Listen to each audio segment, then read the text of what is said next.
wasiirada wasaaradda maaliyadda jamhuuriyadda Soomaaliland iyo waliba wasiirka wasaaradda kalluumaysiga ayaa maanta kulan ballaaran oo ay la yeesheen guddiga ganacsatada ee gobolka Togdheer iyo guud ahaanba baayac mushtariga gobolka Togdheer waxay dood adag kaga hadleen duruufo tiro badan oo ay soo bandhigeen ganacsatada gobolka Togdheer kuwaas oo ay mas'uuliyiinta heer wasaaradeed ay ka codsadeen inay sida ugu dhaqsiyaha badan leh ay u fududeeyeen isu socodka hawlaha had iyo goor ka dhaxeeya xukuumadda iyo ganacsatada wasiirada wasaaradda maaliyadda iyo kalluumaysiga oo kulankaasi iyagu goobjoog ka ahaa gaar ahaan wasiirka maaliyadda oo kulankani uu si gaar ah u khuseeyay ayaa waxay halkaasi ku soo bandhigeen waxyaabaha looga baahan yahay ganacsatada oo ay ugu muhiimsan tahay inay dardargeliyaan fududeeyaan cashuuraha ku waajibay kulankan ayaa sidoo kale waxa uu ku wehelinayay madaxdaasi kala duwan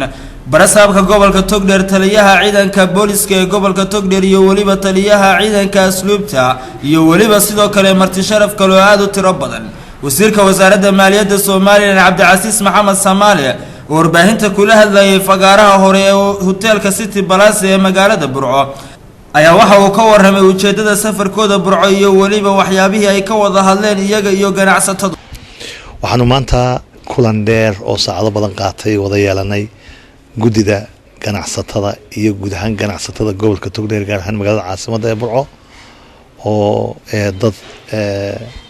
ilaa 70 qof ah aanu kulan isugu nimi saad la socoteen bana wada hadal aad u dheer runtii oo aad u qiimo badan dhexmaray kulankaasi wuxuu ahaa oo runtii sababtiisu ay ahayd in baayac musharka iyo tujaarta iyo mataqaana dadka cashuurta laga qaaday si guudba aan uga wada hadallo cashuuraha ku waajibay si uu bixin lahaayeen haday tahay cashuuraha kala duwan kuwa customerska kuwa cashuuraha bariga sidii kor loogu qaadi lahaa dakhliga dhinaca kalena maamulka gobolka Togdheer ayaa maanta si rasmi ah u shaaciyay bilowga ololaha maalmaha caafimaadka carruurta oo guud ahaanba ka bilaabmaya maalinta bariya gobolka Togdheer munaasabad ballaaran oo ay ku qabteen magaalada Burco ee xarunta gobolka Togdheer gaar ahaan Hotel Dero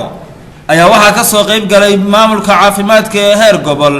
hay'adaha had iyo goor caafimaadka ka taageera wasaaradda caafimaadka Soomaaliland ee UNICEF iyo WHO iyo waliba marti sharaf kale oo aad u tiro badan kulankan ayaa waxa soo agaasimtay dalladda UNITA oo iyadu wasaaradda caafimaadka ee gobolka Togdheer kala shaqeysa wacyigelinta bulshada ee ku baraarujinta talaalka gudoomiyaha dalladda UNITA oo halka ugu horeyn ka hadashay ayaa waxa ay dadweynaha iyo hooyooyinka ku baraarujay inay maalinta bariya si rasmi ah uga qayb qaataan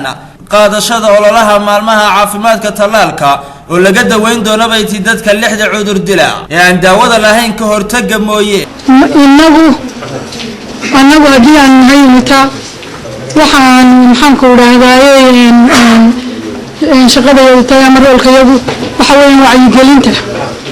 gudoomiye ku-xigeenka gobolka Togdheer Maxamed Maxamuud Yuusuf Ubaxle isuduwaha wasaaradda caafimaadka ee gobolka Togdheer Dr. Cabdi Yaasiin Xaaji Saalax iyo waliba gudoonka waxbarashada ee gobolka Togdheer ayaa iyaguna ku dheeraaday muhiimadda uu talaalkani leeyahay iyo sida gobolka Togdheer xilligan loo baahan yahay inuu hawlgalkan maalmaha caafimaadka carruurta uu si cad uga dhex muuqdo iyaga oo gobolkana tilmaamay inuu yahay gobolka ugu hooseeya gobolada Soomaaliland marka laga hadlayo qaadashada talaalka saraakiil ka socotay hay'adaha WHO iyo UNICEF oo iyadu maalgelisay mashruucan ayaa iyaguna halkaasi ku booriyay dadweynaha inay ka qayb qaataan qaadashada talaalka gobolka Togdheer ayaa sanadihii ugu dambeeyay waxa lagu arkay cudurrada aan daawada lahayn ka hortaga mooyee ay kamid yihiin jadeecada iyo dabaysho waxaana la rumaysan yahay sida ay cadaysay wasaaradda caafimaadka Soomaaliland iyo hay'adaha la shaqeeya in 50% aanay ka badnayn carruurta qaadatay talaalka Cabdisataar Cabdilaahi Cali telefishinka qaranka Jamhuuriyadda Soomaaliland